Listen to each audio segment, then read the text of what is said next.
विभज्यवाद YouTube channel में आपका स्वागत है। Welcome to विभज्यवाद। विभज्यवाद में सभी सत्पुरुषों का स्वागत है। धम्म का बीज,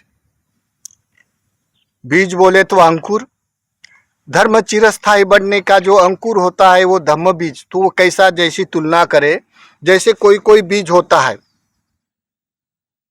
बीज जैसे कोई कोई बीज वायु से संसरण करता है, कोई कोई बीज अपने वाले बाल से संसरण करता है, कोई कोई बीज पानी से संसरण करता है। ऐसे दिखाई देता है जैसे कोई बाल से संसरण करने वाला बीज ऐसा होता है जैसे गोखरू का बीज होता है, जैसे बीज के ऊपर कांटे कांटे हो जाता है। ये बकरी भेड़ बकरी के बाल पे चिपक जाते हैं, चिपक जाने के बाद उस दूसरी जगह जाके लगते हैं, तो संसरण होता है, ये जगह से जाके दूसरी जगह चले जाता है बीज। जैसा कोई कोई तूफान से, जैसा वायु से, जैसे कोई कोई कॉटन का बीज होता है, रुई का बीज होता है, जैसे कपास का बीज होता है। बहुत सारे ऐसे पेड़ जो फूलने के बाद ऐसे हल्के हो जाता है, कपास निकलता है उसका, वो बीज गुब्बारे बनकर वायु से उड़ जाता है। उड़ जाने के बाद एक जगह के स्थान के दूसरी जगह जाके लगते हैं। देखो, कोई कोई बीज पानी से संसरण करता है, जैसे बाढ़ आने से यहाँ प्रदेश का बीज वो बह के उधर चले जाके दूर देश में जाके लग जाता है। तो कोई कोई बीज वायु से पानी से भी परिसरण करता है, कोई कोई बीज पानी से परिसरण करता है, कोई कोई बीज वायु से परिसरण करता है, कोई कोई बाल से परिसरण करता है। लेकिन धम्म का बीज कैसा परिसरण करता है, प्रचार कैसा करता है? जैसे आज ये यहाँ इंडिया में बोधि प्राप्त हो गई, सम्यक संबोधि। ये बोधि न जाने 72 कंट्री में चली गई। वो कैसी? धम्म का बीज। ये धम्म का बीज कैसा संसरण करता? तो भिक्खु से करता है। चरत भिक्खवे चारिकम बहुजन हिताय बहुजन सुखाय। बहुजन के हित और सुख के लिए धम्म प्रकाशित करते हुए उसका कर्म होता है। कोई उसको पगार नहीं दिया जाता है, कर्म होता है। कर्म होने के बाद जिसने अपना धम्म का आस्वाद पा लिया है, अनुभव कर लिया है, वो मनुष्य उसका कर्म बाकी रहने के बाद वो ये स्थान से दूसरे स्थान पे जाके प्रचार करता है, बढ़ाता है धम्म को, बुद्ध को। ऐसा दिखाई देता है। तो ऐसे धम्म प्रचार बढ़ाने वाले बहुत अधिक लोग हैं। तो जैसे आज तक न जाने कितने अपना संघर्ष करते हुए भिक्खु लोगों ने ये धम्म को सुरक्षित रखा गया, ऐसा हिस्ट्री है। जैसे बुद्ध गया का टेम्पल पूरा जब नष्ट होने का काल आया तो टेम्पल का सुरक्षा करते हुए कैसे भिक्षु ने उसको दबा के रखा था। जैसे श्रीलंका में बेट में बारिश न होने के कारण, खाने को न मिलने के कारण समझना करते करते हुए धम्म को पाठांतर में रखने का प्रयास किया। न जाने अन्य अन्य बहुत सारे कंट्री में बहुत सारे बार धम्म को नष्ट हो जाने के बाद भिक्षु ने धम्म को सुरक्षित करने के लिए संघर्ष अपना योगदान देते हुए दिखाई देता। और इंडिया में तो देखो, न जाने कितने बार संगायन हुआ, जितने बार संगायन हो तो उसका धर्म नष्ट होने का काल होने से संगायन होते हुए दिखाई देता है। तो वैसे ही जैसे कि समझो धम्म का बीज जैसे चले जाता है, तो जैसे तपस्वी भल्लिक हो, जैसे धम्म के दायत, जैसे बर्मा में जाके उसने धम्म प्रकाशित किया, जैसा श्रीलंका में जाके महेंद्रा संघमित्रा जाके अभी श्रीलंका लोगों को भी धम्म प्रकाशित करते हुए अभी भी वहाँ धम्म है उनके कारण। और तपस्वी भल्लिक के यहाँ से जाने के बाद बर्मा में भी धम्म अभी भी जीवित है। तो जैसे जब तथागत को सम्यक संबोधि प्राप्त होने के बाद ये 7वें हफ्ते में वहाँ बैठे थे, तब तपस्वी और भल्ली के बड़े बर्मा यहाँ से पहले पैदल पैदल जाने का रास्ता था, तो इसी कारण वो व्यापारी थे वो दोनों, और यहाँ से कोई वस्तुमान जाके वहाँ बेचने वाले थे। तो उन्होंने उनके बहुत अधिक वहाँ प्रचार होने से वो प्रचार करते थे ऐसे सामान सुमान का, आदमी के कल्चर का भी। तो उनको सम्यक संबुद्ध ऐसे बैठे हुए देखते उनकी श्रद्धा हो गई। श्रद्धा हो जाने के बाद उसको मधु लड्डू दान देना है, लेकिन तथागत के पास तब पात्र नहीं था। पात्र तो शिला में खीर दान दिया हुआ पात्र तो काला दोह में डाल दिया था, लेकिन उनके पास पात्र नहीं था। तो कर पात्री तो नहीं था सम्यक संबुद्ध, तो उन्होंने एक पत्थर का पात्र बनाकर वहाँ पे लड्डू दान कर दिया। दान करने के बाद उन्होंने कहा भगवान हम अभी दूर दराज के देश में जा रहे, तो हमको कोई तो भी वस्तु उपहार में दे दो। तब तथागत ने अपने बाल ऐसे निकाल कर उनके हाथ में दे दिया। दे देने के बाद वो बाल लेके बर्मा में गए, म्यांमार में, ब्रह्म देश में। और वो बाल जैसे सम्यक संबुद्ध के कीर्ति बताए, सम्यक संबुद्ध का धर्म बताया, तब से वो बर्मा में धर्म प्रतिष्ठित हो गया। और वो बाल के ऊपर अभी भी बर्मा में बहुत बड़ा टेम्पल है, और वहां पर्यटक लोग बड़ा दर्शन हेतु जाते हैं तपस्वी और भल्लिक के नाम से। और तपस्वी भल्लिक के नाम से बुद्ध गया में भी बर्मा के लोगों ने एक स्तंभ बना कर दिया है। तो देखो उनके प्रचार के कारण कितना धर्म बढ़ गया। लेकिन वहां जाके तो उन्होंने अपना वाला अलग पक्ष तो नहीं निकाला। अभी भी वहां बर्मा में भिक्खु संघ बड़ा चढ़ाकर 4.5-5 लाख भिक्खु लोग है, यानी 30% भिक्खु लोग है, 30-40% गुरुकुल है। अभी भी परित शासन में सभी पुण्य कर्म भिक्षु से ही करते हैं। धागा बांधते हैं और कलेश रखते हैं, पानी छोड़ते हैं, अनुमोदन करते हैं, न जाने कितने कितने प्रकार के भावना युक्त चित्त से कार्यक्रम करते हुए दिखाई देता है बर्मा में। और फिर बर्मा में ऐसा धर्म बड़ा दिखाई देता है। लेकिन एक काल में ऐसा जो धम्म का बीज, जैसे ये भारत का धम्म का बीज अन्य अन्य राष्ट्र में गया, और जब यहाँ भारत में पूरी तरह बुद्ध धर्म नष्ट हो जाने के बाद 1956 में डॉक्टर बाबा साहब अम्बेडकर ने जीर्ण हुआ बुद्ध धर्म और पुनर्जीवित किया। और पुनर्जीवित करने के कारण वहाँ अन्य अन्य जो शोषित पीड़ित विषमता से लोगों को संगठित करके एक नया समाज रचना निर्माण किया। जब समाज रचना निर्माण हो गई तो उनके पास विहार नहीं, कोई वस्तु नहीं, बुद्ध मूर्ति नहीं, वचन नहीं, किताबें नहीं, कुछ भी नहीं। एकाएक इतना बुद्ध धर्म नष्ट होने जाने के बाद एकाएक इतना बुद्धिस्ट लोग हो गया। काल है, काल के अनुमान से ऐसे हो जाता है। तब क्या हो गया, ऐसा अवसर देखकर न जाने कितने कितने देश से यहाँ आए हैं, न जाने इंग्लैंड की संस्था आई है, न जाने कितने कितने संस्था आ जाके अपना अपना, जहाँ बुद्ध धर्म का उत्तराधिकारी, प्रचार का उत्तराधिकारी मुख्य प्रवक्ता बोलकर, मुख्य वक्ता बोलकर भिक्खु होता है, चिवर लेने वाला भिक्खु होता है। चाहे वो किसी को कम आता है या ज्यादा आता है, कोई धर्म में प्रतिष्ठित होता है, कहीं नहीं होता है, फिर भी चिवर लेने से उसका कार्य बनता है समाज व्यवस्था का। तो यहाँ पूरी तरह एक नया समाज निर्माण होने वाला है। तो भिक्षु होना करने वाले लोगों ने भिक्षु को परिहास किया, भिक्षु संघ का परिहास किया, अपने पक्ष निकाले अलग अलग अक्ष। अपने पक्ष निकालने के कारण इतना बहुलीकरण हो जाने से हर एक मनुष्य एक दूसरे के ऊपर वाद विवाद ही करते हैं। जैसे यहाँ से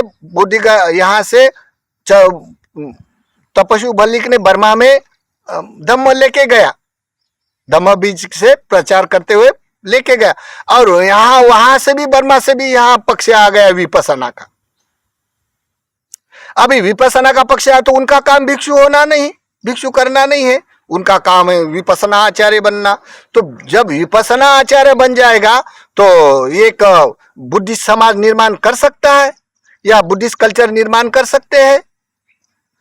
तो लेकिन ये बहुत बड़ा चढ़ाकर लोग सभी बुद्धिस्ट निर्माण, नए बुद्धिस्ट निर्माण होने वाले लोगों में इतने कंसेप्ट निर्माण हो गए, उनको एक ही काम बच गया जो निर्माण होने वाले, जैसे कि विनयवादी धर्मवादी होना चाहिए, परिति शासन में परिपूर्ण होना चाहिए, भिक्षु का प्रचार करना चाहिए, भिक्षु को बनाना चाहिए, भिक्षु को सपोर्ट करके उसका संरचना बनाना चाहिए, भिक्षु को अधिनियम बनाना चाहिए। थाईलैंड में भी ऐसा हुआ था, थाईलैंड में भी अधिनियम बनाए हैं, बहुत सारे देश में अपने अपने अधिनियम बनाए। लेकिन यहाँ मिस्टेक हो जाने के कारण ये प्रचार, बाबा साहब के प्रचार हेतु से बहुत सारे लोग उलझन में करते हुए दिखाई देता है। तो फिर वहां से जो विपसना आई है, एक मानस के ऊपर बड़ा प्रभाव करने वाला एक सिस्टम है, ये काम भोगों को सुख मिलने वाले का एक साधन बन गया है, लेकिन वो परीक्षण के तौर पर खड़ा नहीं उतरता है।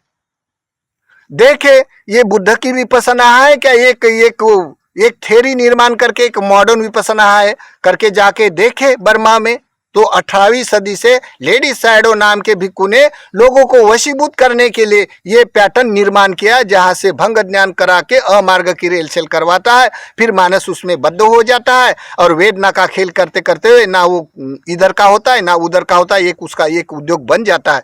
ऐसे करके बर्मा में भी वाद विवाद हो है उसके ऊपर, और बर्मा में बहुत अधिकांश भिक्षु हो जाने के कारण कंपटीशन में अपने अपने विपස්සना सेंटर पे अपने अपने अलग अलग टाइप का विपස්සना बताते हैं, लेकिन भंग ज्ञान का विरोध करते हैं। तो ये जो लेडी सैडो का मेथड है भंग ध्यान का, ये भंग ध्यान का क्या मैटर है करके लोग अभी परीक्षण करने के लिए असमर्थ है।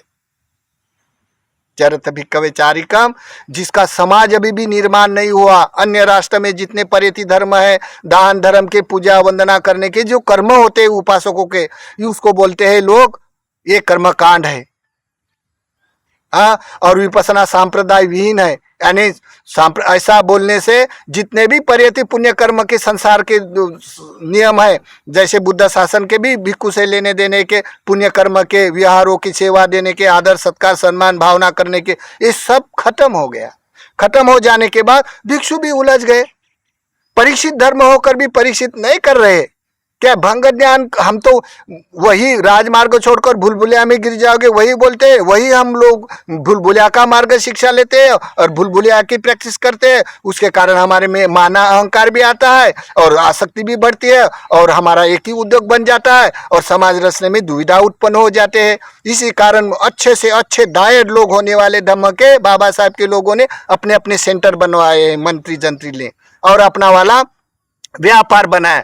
धर्म के नाम से बोलता है, भिक्खु का प्रयास करते, भिक्खु से सील नहीं लेते, भिक्खु को प्रोटेक्शन देकर विहार बांधकर दान नहीं करते, और भिक्खु लोगों को एकता के लिए एकता के अधिनियम के लिए कोई प्रयास नहीं करते। अपने अपने सेंटर बांध के अपने अपना दुकानदारी अपने अपने परमार्थिक धर्म का व्यापार करते हुए दिखाई देता है। फिर भी भिक्षु को ये बात ये बात सुलझ नहीं रही, क्योंकि भिक्खु भी ऐसे 20-20 साल से अपनी तपश्चर्या करते हुए अमार्ग की रेलसेल करते करते उनको भी ये समझ में नहीं आता है क्या भंग ज्ञान क्या है और वो रेलसेल सही की है क्या नहीं है। ऐसा करने से सही का बुद्ध धर्म बढ़ता है क्या नहीं बढ़ता है।